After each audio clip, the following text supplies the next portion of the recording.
All right. All right, so sounding more conversational in Japanese by using verb phrases and phrases and verb forms. So, what we want to know here is last time that we kind of looked over how to conjugate verbs, we learned that all verbs end in either ru or u, and you can make either of them into a proper verb rather than the casual form by changing u to imas or ru to masu. Usually, sometimes there can be some different rules on that, but for the most part, you'll try to put a masu ending in there. To negate verbs, you would change u and ru to anai and nai respectively, and masu would change to a masen ending. For past tense verbs, we would have, or to put a verb in the past tense, you would have ita ending, so u and ru would become ita directly, whereas the masu ending would become mashita. To show that you want to do something with a verb, you change u or ru to itai, not ita, but itai, and similarly, masu becomes mashtai. And then, I don't think we covered this last time, but the past tense of a negative verb, so if you want to do both, since you have to change the actual ending for both, you would actually start by changing the verb into a negative form. So u and ru would end in anai and nai, and masu would become masen. And then you would actually change that to a kata ending, or deshita ending. So, for example, an u verb would become anakata, and a ru verb would become nakata. So you take the nai and add kata, nai or nakata.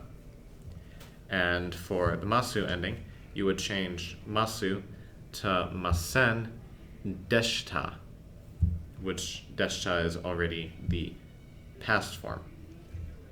And so it's basically just trying to find a way to append a past tense form onto a negative form of a verb. And we can kind of, as you get more into conjugation, you'll see that verbs can kind of stack with their conjugation sometimes.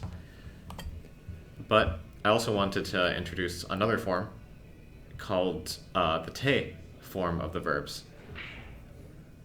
This doesn't actually indicate tense per se, but you'll kind of get used to the general patterns of how to use this as you go along. Normally, u verbs become a hard te, and ru verbs become a soft te. Don't use masu forms if you're going to. There are no te forms of masu verbs. You need to keep it in the u or ru form. And then some miscellaneous te forms of verbs that are special are suru actually becomes shite, kuru becomes kite, and iku becomes ite. So we can see some examples of like our standard te form verbs. Miru would become mite, and hanasu would become hanashite. So what do these verbs actually mean, or what do they do? Te forms have 4 main uses as verbs. You can either connect phrases, say gohan o tabemashite, or tabete, mizu wo nomimashita, which would mean I ate rice and drank water. Basically, when you're connecting phrases like this, the last verb is going to be the one that you actually conjugate, whereas any other verb in the sentence is going to be in te form. So tabe te is the first verb, which means that there's another verb coming. And then you have nomimashita, which is the past form of nomu, which means to drink. Another thing that you can do with it is asking permission. With this, after you turn the verb into a te form, you want to add mo ii desu ka, where mo is, as we've learned, the particle meaning basically also, and I is the Japanese word for good. So mo ii desu ka means it basically means is this all right? Because it's asking like also is this good? And that's just how the Japanese ask for permission for something. For example, mite ii desu ka, or mite mo ii desu ka means can I watch? Because we're turning miru into mite as the te form of the verb, and then adding the mo. So to watch also ii desu ka is good. Is it good if I watch? The third thing that we can do with these are to make present progressive verbs. And even from an English standpoint, I don't like present progressive verb. Or I don't like the word present progressive. Basically, it means a present progressive verb is it means to put the verb in a form that means we're currently doing it. It's not like I eat, it's I am eating. It's in the present tense, it's just kind of I am eating versus I eat. For example, you could have ite iru, which means I'm going. And with these ones, if you're going to put it in the present progressive tense, you want to add iru or imasu, because a te form verb cannot end a sentence, but every sentence in Japanese that's not something simple like a response to something should end in a verb. And so ending in a te verb is also not correct because it's not really a verb. And the last thing you can do with it is requests, like omo te kudasai, where kudasai would be adding on like the please do this. So if this all sounds confusing, it kind of is until you think of it, until you think of te as something that designates that this isn't the only verb in a sentence. So if you would use a te form verb if there are more than one verbs. It joins phrases together like tape. Te-pu for verbs. Similarly, we have to for nouns. So basically, the best English way you can think of this is it kind of turns a verb into an adverb or an adjective, if that makes any sense. So we want to start looking at these. So if you come across these, definitely note them and looking to start trying to conjugate these on your own and see what sort of results you get. Now, with that hell all over, if it didn't make any sense, I'm sorry. We'll probably go through it again. But now let's move on to some simpler phrases. The first one up today is ano, which is basically the Japanese equivalent of or It's the ultimate stall verb. So in a conversation, it's not considered rude to kind of take time and think about what you're saying in Japanese. It's perfectly valid to just go ano in the middle of a sentence. For example, watashi wa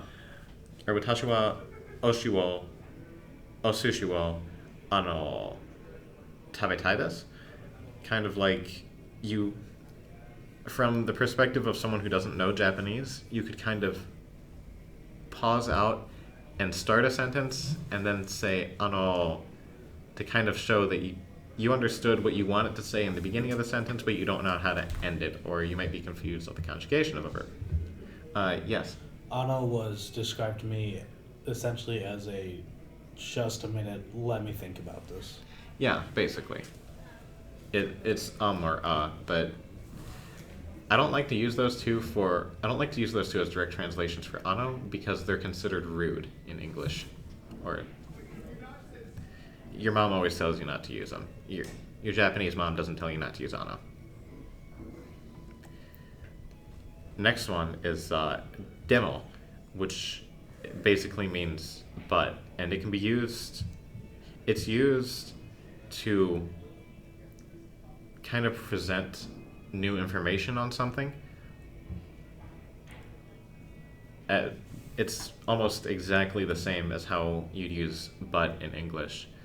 For example, onna ga suki desu, demo, onaka ga okane mo suki desu yo, which means I like women, but I also like money.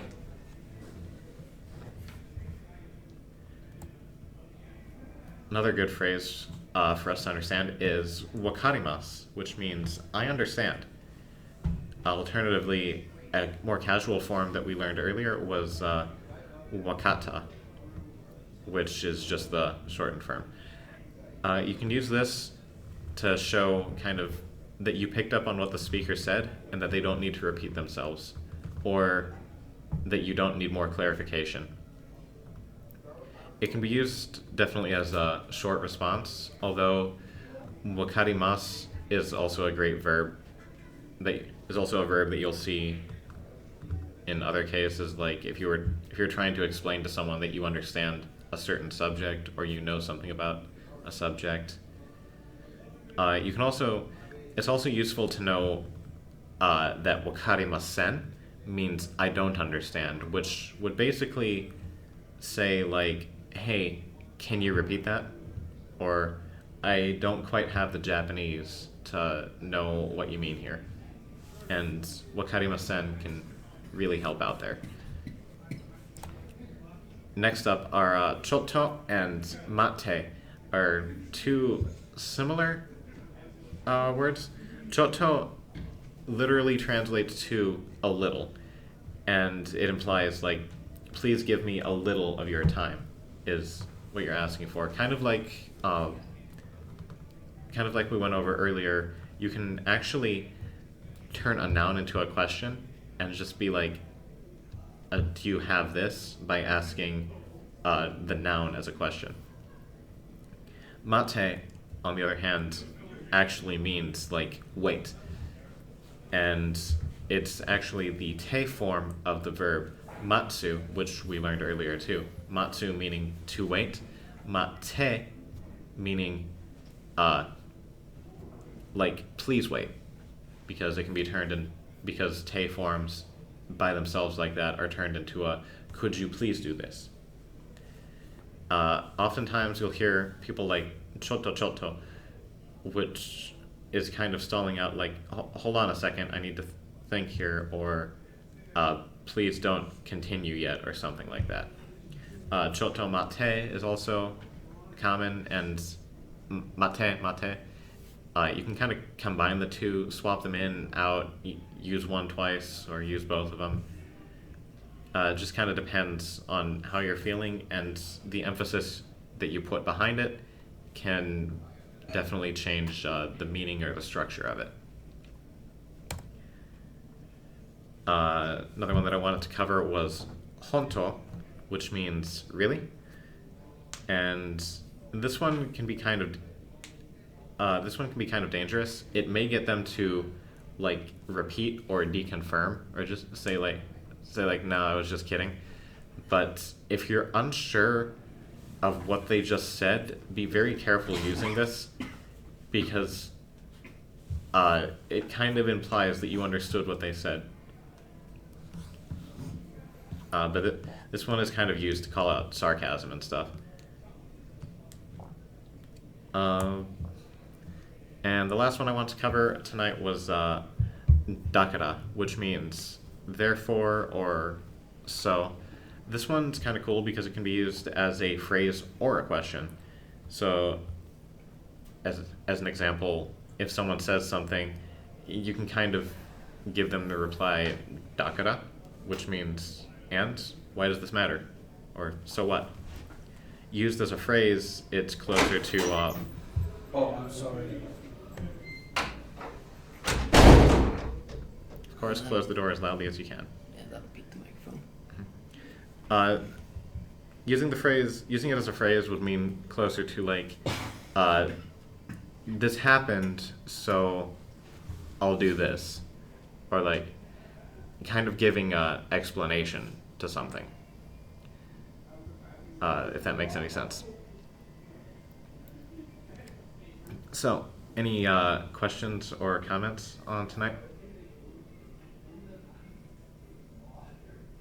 All right, as usual, episodes 13 and 14 of the History of Japan.